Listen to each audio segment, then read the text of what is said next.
Hi everyone. Last time जब हमने जो प्रीवियस वीडियो देखा था फाइब्रॉइड्स के बारे में, उसमें मैंने आपको फाइब्रॉइड्स का क्लासिफिकेशन बताया था, मतलब फाइब्रॉइड्स कौन कौन से होते हैं और कितनी तरह के होते हैं। आज ये वाले वीडियो में हम सिर्फ ये बात करेंगे कि फाइब्रॉइड्स से क्या क्या दिक्कतें आ सकती हैं, मरीज़ को क्या क्या चिन्ह होते हैं जिससे उसको ये लगना चाहिए कि शायद उसे फाइब्रॉइड भी निकल सकता है। तो फाइब्रॉइड जो होते हैं उनसे जो तकलीफ़ें आती हैं वो इस पर निर्भर करती हैं कि एक तो फाइब्रॉइड का साइज़ कितना है और दूसरा फाइब्रॉइड कौन सी जगह पे है। जैसे अगर वो सरफेस पे फाइब्रॉइड होगा, अगर वो 10, 12, 15 सेंटीमीटर का भी हो जाएगा तो पेशेंट को पता ही नहीं चलेगा। और अगर वो गर्भाशय के अंदर कैविटी मतलब म्यूकोसा के अंदर फाइब्रॉइड होगा तो उसकी वजह से ही तो इवन अगर 5 मिलीमीटर का या 1 सेंटीमीटर का फाइब्रॉइड होगा उसमें भी पेशेंट को बहुत दिक्कत आ सकती है। तो ये मैंने आपको लास्ट टाइम बताया था कि ये तो जो फाइब्रॉइड्स कैविटी के अंदर होते हैं वो सब म्यूकस होते हैं, जो यहाँ होते हैं वो मसल में होते हैं और ये जो होते हैं वो सरफेस पे होते हैं।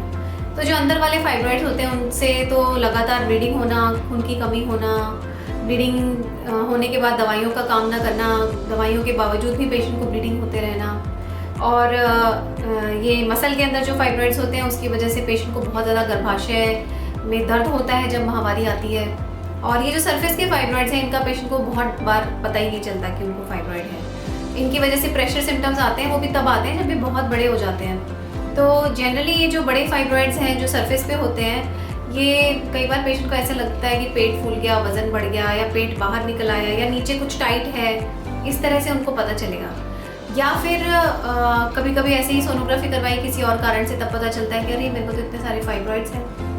और कभी कभी ऐसा होता है कि ये जो बड़े फाइब्रॉइड्स हैं अगर ये इतने बड़े होते हैं कि सामने पेशाब की थैली पर प्रेशर डालने लगते हैं तो पेशेंट को बार बार यूरिन आता रहता है। कुछ ऐसे भी होते हैं जिसकी वजह से यूरिन की जो पाइप होती है, यूरेथ्रा जिसको बोलते हैं, वो उसको ये ब्लॉक कर देते हैं और वो ब्लॉक होने से पेशेंट का यूरिन रुक जाता है। जैसे 1 साल पहले मेरे पास इस तरह के 2 पेशेंट्स आए थे फाइब्रॉइड्स वाले कि जिनको यूरिन रुक गया था फाइब्रॉइड की वजह से, उनको फिर नली डाल के पेशाब निकालना पड़ता था। तो उनको 1 बार निकाला, 2 बार निकाला, फिर पेशेंट थक गए क्योंकि उनको इमरजेंसी में पेशाब रुक जाता था। इमरजेंसी में जाके यूरिन बैग डलवाना पड़ता था, तो यूरिन बैग डलवाना तो किसी को भी अच्छा नहीं लगता।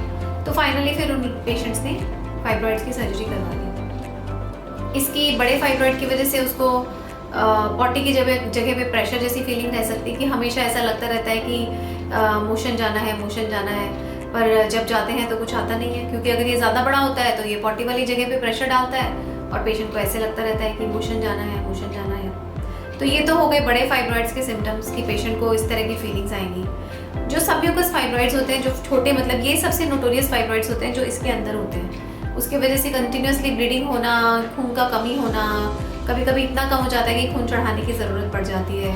आई रिमेंबर लास्ट ईयर मेरे पास एक पेशेंट आई थी जिसको 4 सेंटीमीटर का फाइब्रॉइड था गर्भाशय के अंदर एंड हर हीमोग्लोबिन बस 5 ग्राम, 5 ग्राम हीमोग्लोबिन था उसका। वो दिल्ली से आई थी मेरे पास ऑपरेट कराने। उसको फाइब्रॉइड मैंने लैप्रोस्कोपिकली मतलब दूरबीन से निकाला था, पर लेकिन उसका खून इतना कम हो गया था कि मुझे उसको 4 बॉटल ब्लड के देने पड़े। 6 ग्राम 5 ग्राम पे आई थी, तो ऑपरेशन करने के लिए, फिट करने के लिए मुझे उसको 4 यूनिट ब्लड चढ़ाना पड़ा था। उसके बाद वो ऑपरेशन के लिए फिट हुई। उसके बाद फिर हमने उनकी सर्जरी की। अब वो बहुत खुश हैं और उनको एक बेबी भी हो गया है उसके बाद, मतलब शी इज़ प्रेग्नेंट राइट ना, अभी उनको प्रेगनेंसी चल रही है। और जो थर्ड फाइब्रॉइड्स होते हैं, मसल वाले फाइब्रॉइड्स, जनरली इन्हें हम छोड़ देते हैं अगर बहुत बड़े नहीं होते। पेशेंट को दर्द की दवाई दे देते हैं। महामारी के दौरान जो दर्द होता है उसके लिए आप दवाई ले लीजिए जब तक आप चला सकते हैं। अगर दर्द बहुत ज़्यादा बढ़ जाएगा या फाइब्रॉइड की गांठ बहुत बड़ी हो जाएगी 6 सेंटीमीटर से ज़्यादा, तो फिर हम इसे निकालने का सोचेंगे। अदरवाइज महामारी के दौरान दर्द होने वाले फाइब्रॉइड्स को तो सिंपल पेन किलर्स लेते रहते हैं पेशेंट, और हर 6 मंथ्स पर सोनोग्राफी करवाते रहते हैं ये देखने के लिए कि उनका फाइब्रॉइड का साइज़ बढ़ा है कि नहीं बढ़ा। जैसे बहुत बार मैंने आपको बताया, सोनोग्राफी करने पर पेशेंट को पता चला कि उसको फाइब्रॉइड्स हैं और उसको कुछ भी प्रॉब्लम नहीं है, पीरियड्स में भी कोई प्रॉब्लम नहीं है, कोई प्रेशर सिम्टम्स नहीं है, कोई पेन नहीं है। अब उन फाइब्रॉइड्स का क्या करना चाहिए?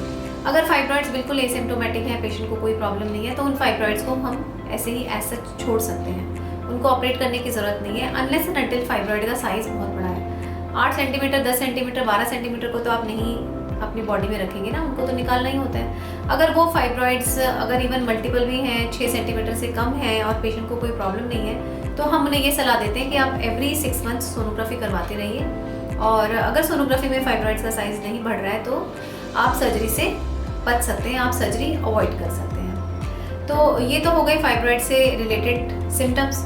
और इसके अलावा सिर्फ माहवारी की समस्याएं नहीं, फाइब्रॉइड से जैसे मैं मेनली आईवीएफ करती हूँ, तो फाइब्रॉइड्स का इनफर्टिलिटी से क्या रिलेशन है वो भी मैं आपको बता देती हूँ। फाइब्रॉइड्स काफ़ी ज़्यादा इनफर्टिलिटी से रिलेटेड है। अगर पेशेंट को बहुत सारे फाइब्रॉइड्स हैं और उसको कोई सिम्टम्स भी नहीं है, तो भी मैं पेशेंट्स को फाइब्रॉइड्स रिमूव करने की सलाह देती हूँ, स्पेशली अगर उसको 4 से 5-6 सेंटीमीटर के फाइब्रॉइड्स हैं। अगर फाइब्रॉइड्स छोटे हैं, 2 to 3 सेंटीमीटर है, मसल में है या सरफेस पर हैं और पेशेंट के यूट्रस पर उसका कोई असर नहीं आ रहा है, तो फिर हम उसे ऐसे ही रहने देते हैं। हम बिना सर्जरी के भी काम चला सकते हैं। जैसे फाइब्रॉइड से मिसकैरेजेस हो जाते हैं, हो गए अब तो मुझे 3-4 साल, ऐसे 2-4 पेशेंट्स थे जिनको फाइब्रॉइड्स है और उनको फिर बार बार मिसकैरेजेस हो जाते थे, और फाइब्रॉइड की सर्जरी फिर उन पेशेंट्स की हमने, तो वो पेशेंट्स आसानी से कंसीव भी हो गए और उनकी डिलीवरीज भी हो गई, उनको कोई इस तरह का मिसकैरेज वाला इशू नहीं आया।